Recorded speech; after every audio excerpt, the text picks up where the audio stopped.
Piste 1. Activité 1. Exercice 1. À l'occasion de la journée mondiale sans téléphone portable, 20 minutes à interroger Catherine Lejal. Cet entretien a eu lieu à l'occasion de la journée nationale Piste 1. Activité 1. Exercice 1. À l'occasion de la journée mondiale sans téléphone portable, 20 minutes. C'est la journée mondiale sans téléphone mobile. Interroger Catherine Lejal, professeure responsable de la chaire des médias sociaux à l'ESG Management School de Levallois-Perret, sur son portable. Quel est l'intérêt? Une journaliste et une spécialiste des médias sociaux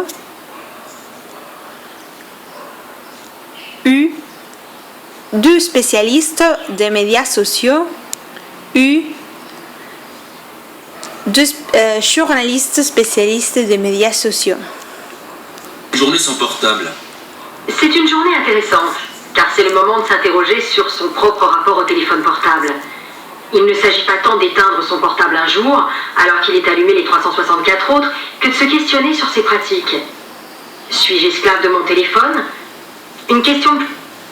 Quel est l'objectif essentiel de cette journée?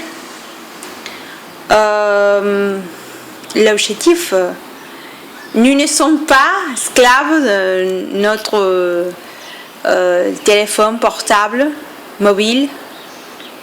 Importante alors que les verrous financiers ont sauté et que l'usage est devenu illimité. À quoi doit-on réfléchir aujourd'hui alors? Il y a 3 bonnes résolutions sur lesquelles on peut s'arrêter. D'abord, s'autoriser des moments pour se ressourcer. Fermer les... S'autoriser des moments pour se ressourcer. Quelle est la première résolution possible pour moi utiliser son téléphone mobile? Plutôt que de se retourner sans cesse vers une stimulation extérieure. Quand je suis seule, est-ce que je ne pourrais pas plutôt ne rien faire? Dès qu'on est seul, on...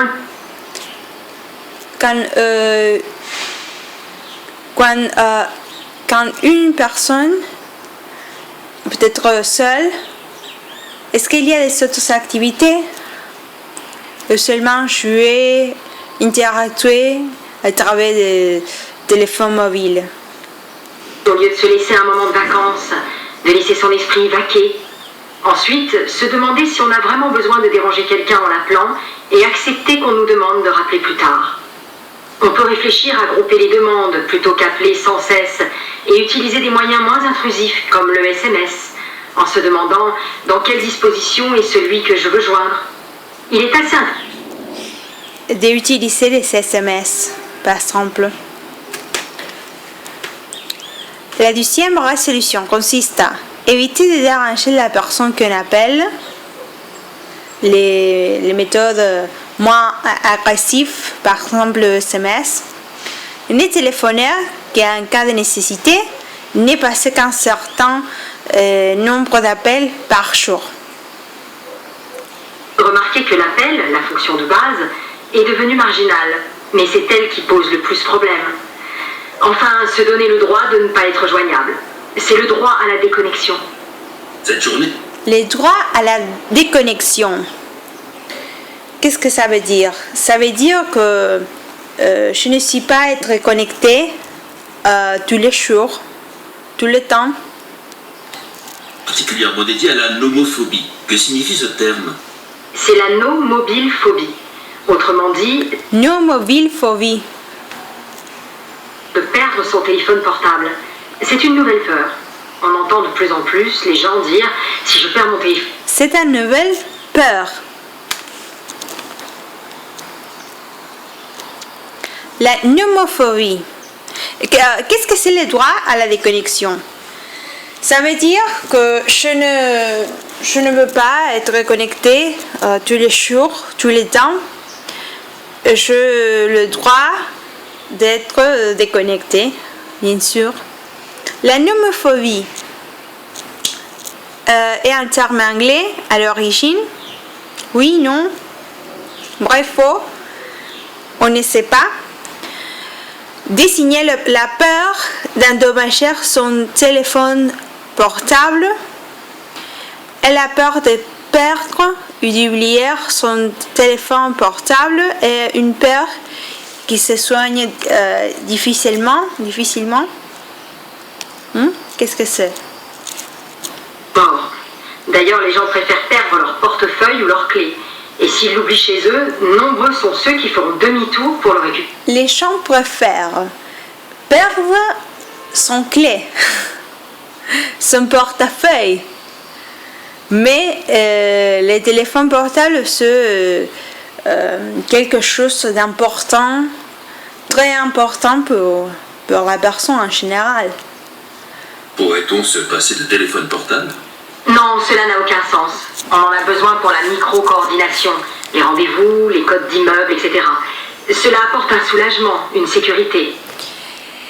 Citez au moins 2 principales raisons pour lesquelles il est difficile de se passer du téléphone portable. Les réunions, les rendez-vous.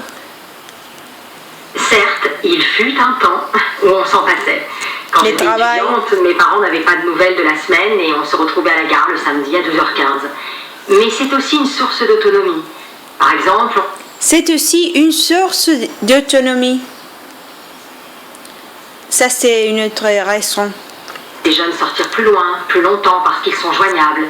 Le téléphone portable permet aussi de se débarrasser de beaucoup de logistique. Et puis... Débarrasser beaucoup de logistique. La presse. Et apporte un certain réconfort. Porte un certain réconfort. C'est les sentiments, c'est le réconfort de savoir les nouvelles, de savoir de te connecter. C'est un réconfort. Et elle parle d'un sentiment. Pourquoi ne devrait-on pas parler d'addiction au téléphone portable? Parler d'addiction? Ce terme d'addiction est un terme médical récent. C'est un terme médical, addiction. Il était limité aux substances, au sexe et au jeu, mais il a été galvaudé. Normalement, ce terme implique un seuil de souffrance. Or, avec le téléphone portable... Implique une source de souffrance. Et dans ce cas, la souffrance, je ne vois pas. Je ne vois pas la souffrance ici. La souffrance, mais plutôt un sentiment d'euphorie, de plaisir. Les jeunes peuvent facilement dire de même « Je suis addict aux jeux vidéo ». Y a-t-il un danger pour les jeunes?